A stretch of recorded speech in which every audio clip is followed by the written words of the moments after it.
Shalom, selamat pagi Bapak Ibu Saudara. Kita bersyukur kepada Tuhan. Pagi hari ini kita boleh ada. Tuhan berikan kekuatan, kesehatan buat setiap kita. Saya yakin dan percaya semua karena anugerah dan kebaikannya. Mari Bapak Ibu, sebelum kita melakukan segala aktivitas kita sepanjang hari ini, kembali kita mau merenungkan firman Tuhan bersama-sama. Firman yang akan membekali setiap kehidupan kita sepanjang hari ini. Mari kita mau buka di dalam Keluaran pasal yang ke-33 ayat 1 sampai ayat yang ke-23. Saya tidak akan baca semua, nanti Bapak Ibu bisa merenungkannya itu di rumah, dan saya akan mengambil beberapa ayat saja. Ya, Bapak Ibu, kita bersyukur kepada Tuhan di tahun 2025 ini kita mau mengakhiri bulan Januari dan kita akan masuk di bulan Februari. Kalau kita boleh ada, semua karena penyertaan Tuhan. Kalau kita menoleh ke belakang di tahun 2024, banyak hal, banyak masalah, mungkin tetesan air mata, suka duka kita alami. Tapi kalau kita boleh ada sampai saat ini, semua karena anugerah, semua karena penyertaan Tuhan yang Tuhan nyatakan dalam setiap kehidupan kita. Ya, saya yakin dan percaya kita semua berharap di tahun 2025 keadaan semakin baik, pekerjaan lancar-lancar saja, ya, rumah tangga rukun-rukun saja. Saya yakin dan percaya kita semua memiliki kerinduan yang seperti itu.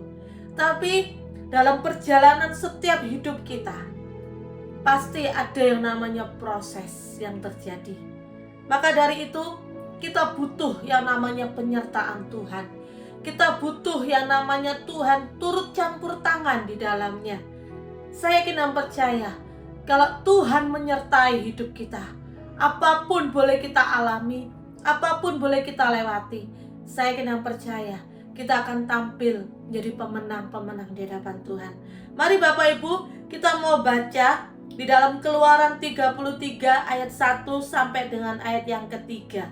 Saya akan bacakan. Musa meminta penyertaan Tuhan di gurun.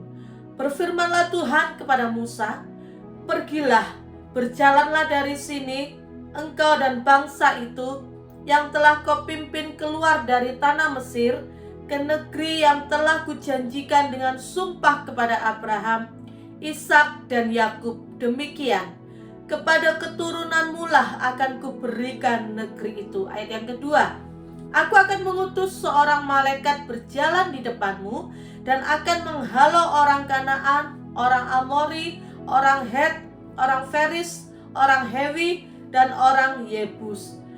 Ayat yang ketiga, "Yakni ke suatu negeri yang berlimpah-limpah susu dan madu, sebab aku tidak akan berjalan di tengah-tengahmu, karena engkau ini bangsa yang tegar tengkuk, supaya aku jangan membinasakan engkau di jalan." Bapak Ibu Saudara, kalau Bapak Ibu baca di ayat 1 sampai dengan ayat yang ketiga, menurut Bapak Ibu ada yang aneh enggak dari pembacaan kita ini? Ya, kalau saya baca, Tuhan ini bicara kepada Musa. Musa, pimpin bangsa ini keluar dari Mesir untuk menuju ke negeri yang Tuhan sudah janjikan. Tetapi Tuhan kirim malaikat untuk pimpin Musa. Tuhan sendiri yang mengutus Musa untuk memimpin bangsa Israel keluar dari tanah Mesir. Tapi bukan Tuhan sendiri yang turut campur tangan. Tapi di sini dikatakan Tuhan akan menyuruh malaikatnya untuk memimpin Musa. Kenapa seperti itu? Kalau saya baca, Bapak Ibu bisa baca di Keluaran 32, di situ kisahnya saat Musa naik ke Gunung Sinai dan rakyat di bawah itu mereka membuat Baal baru, membuat lembu emas, mereka menyembah berhala. Dan inilah yang membuat Tuhan marah sama bangsa Israel. Pada waktu itu Musa naik di atas gunung untuk berdoa, sedangkan bangsa Israel di bawah, mereka membuat Baal, mereka menyembah patung-patung. Ini yang membuat Tuhan marah. Kenapa Tuhan tidak turun tangan sendiri memimpin Musa, tapi Tuhan menyuruh malaikatnya untuk menyertai Musa. Kalau Tuhan langsung pimpin, mereka tidak akan kuat, ya. Mereka bangsa yang tegar tengkuk, di situ dikatakan mereka bangsa yang tegar tengkuk. Kalau saya baca di terjemahan yang lain, di situ dikatakan mereka bangsa yang keras kepala, ya. Keras kepala, tidak nurut sama Tuhan, tidak nurut sama pemimpinnya. Katakan gitu, mereka adalah bangsa yang tegar tengkuk. Maka dari itu Tuhan marah karena bangsa Israel yang tidak menyenangkan hati Tuhan. Bangsa Israel berbuat seenaknya sendiri, ya. Dan saat itu setelah Musa mendengar perintah Tuhan untuk memimpin bangsa Israel dan malaikatnya yang akan menyertai Musa, Musa tidak hanya diam saja, oke Tuhan kalau seperti itu memang oke, akan saya jalankan, tidak. Tapi di sini apa yang dilakukan Musa? Saat Tuhan ngomong bahwa aku tidak akan turun langsung, tetapi menyuruh malaikat untuk memimpin. Kita lihat apa yang dilakukan Musa saat itu. Di ayat yang ke-8 sampai ayat yang ke-9. Mari kita mau baca di ayat yang ke-8 sampai ayat 9. Apabila Musa keluar pergi ke kemah itu, bangunlah seluruh bangsa itu dan berdirilah mereka masing-masing di pintu kemahnya, dan mereka mengikuti Musa dengan matanya sampai ia masuk ke dalam kemah. Ayat 9. Apabila Musa masuk ke dalam kemah itu, turunlah tiang awan dan berhenti di pintu kemah, dan berbicaralah Tuhan dengan Musa di sana. Apa yang dilakukan Musa?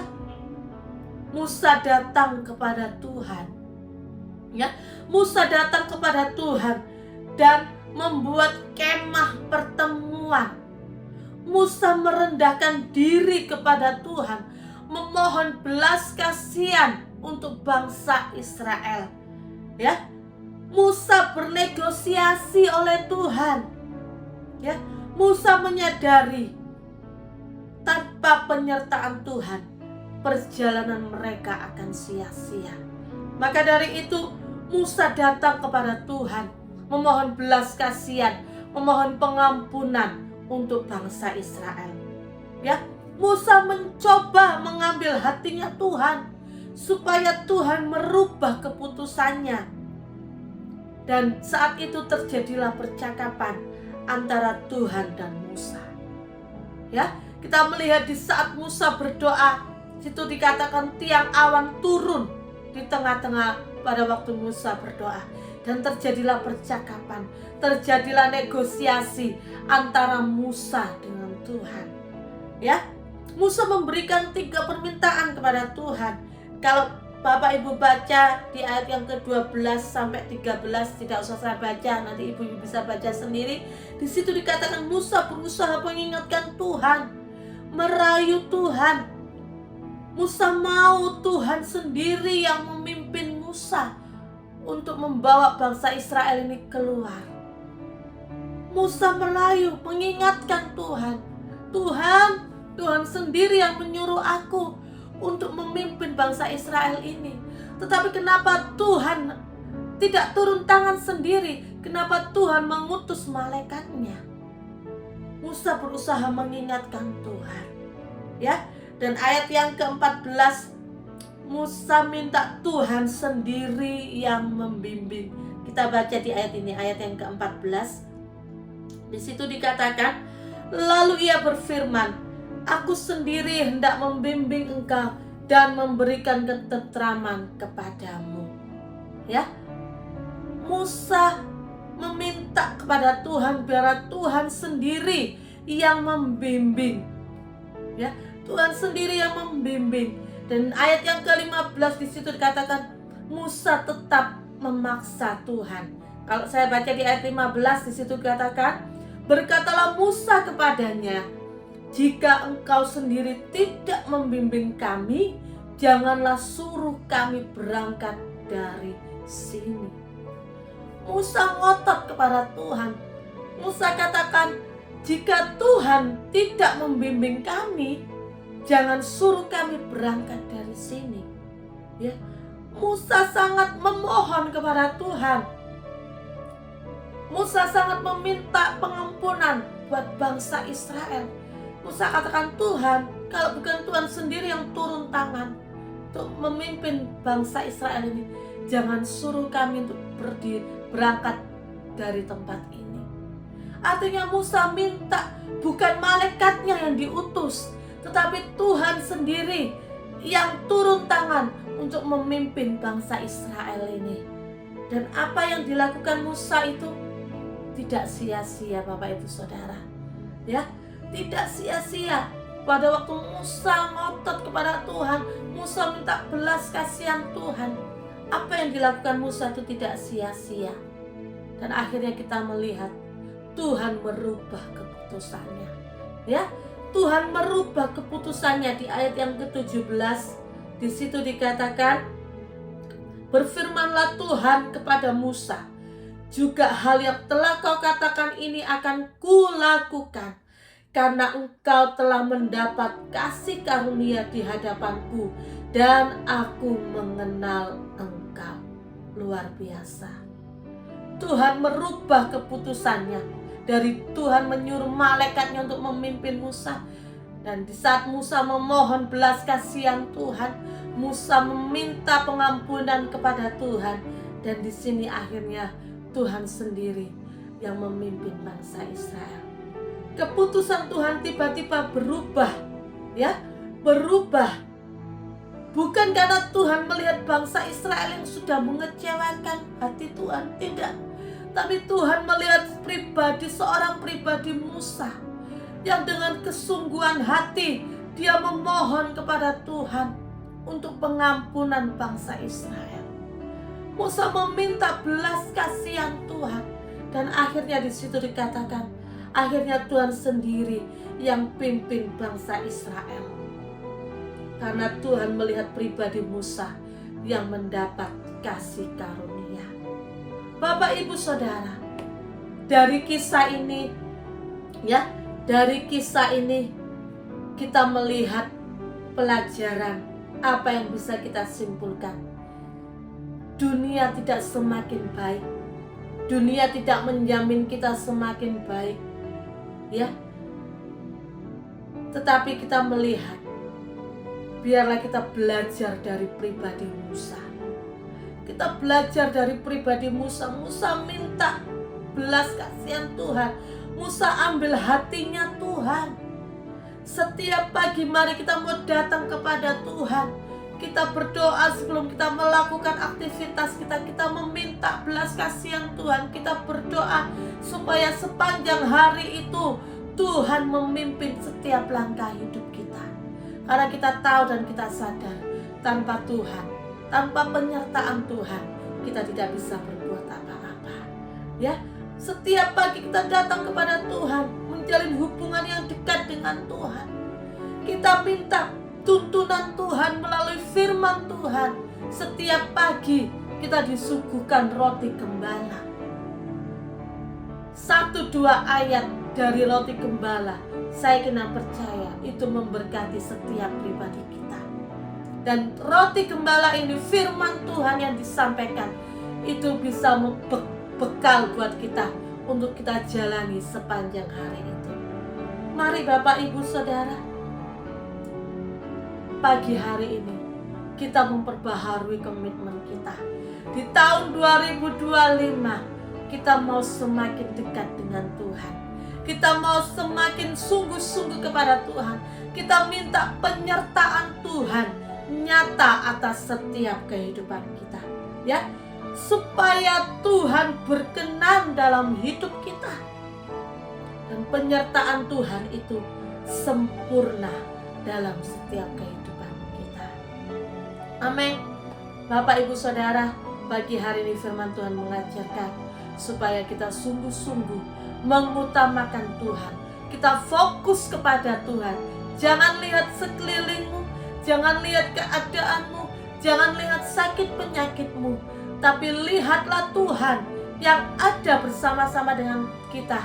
Lihatlah penyertaan Tuhan yang nyata bagi setiap kita. Saya kena percaya, kalau kita mengundang Tuhan, hadir dalam rumah tangga kita, dalam keluarga kita. Apapun yang menjadi persoalan masalah kita, saya yakin dan percaya kita bisa lewati semua itu bersama dengan Tuhan. Amin. Mari kita mau sama-sama berdoa. Kami bersyukur kepadamu Tuhan. Sungguh Engkau Bapa yang baik, Bapa yang mengasihi setiap kehidupan kami. Kalau kami boleh ada di tahun 2025 ini Tuhan, semua karena penyertaan Tuhan, semua karena pimpinan Tuhan. Maka dari itu Tuhan, ajarkan kami seperti Musa. Kami selalu bisa mengambil hatinya Tuhan. Kami mengutamakan Tuhan lebih dari segalanya. Biarlah kami semakin hari boleh semakin dekat dengan Tuhan, mengutamakan Tuhan dan mencari wajah-Mu selalu. Tuntunanmu Tuhan, itu yang kami perlukan. Penyertaan-Mu Tuhan, itu yang kami butuhkan. Terima kasih Bapak, terima kasih. Kami yakin dan percaya berkat-Mu melimpah atas setiap kehidupan kami. Terima kasih Tuhan. Di dalam nama Tuhan Yesus kami sudah berdoa mengucap syukur. Haleluya. Amin. Selamat pagi. Tuhan Yesus memberkati.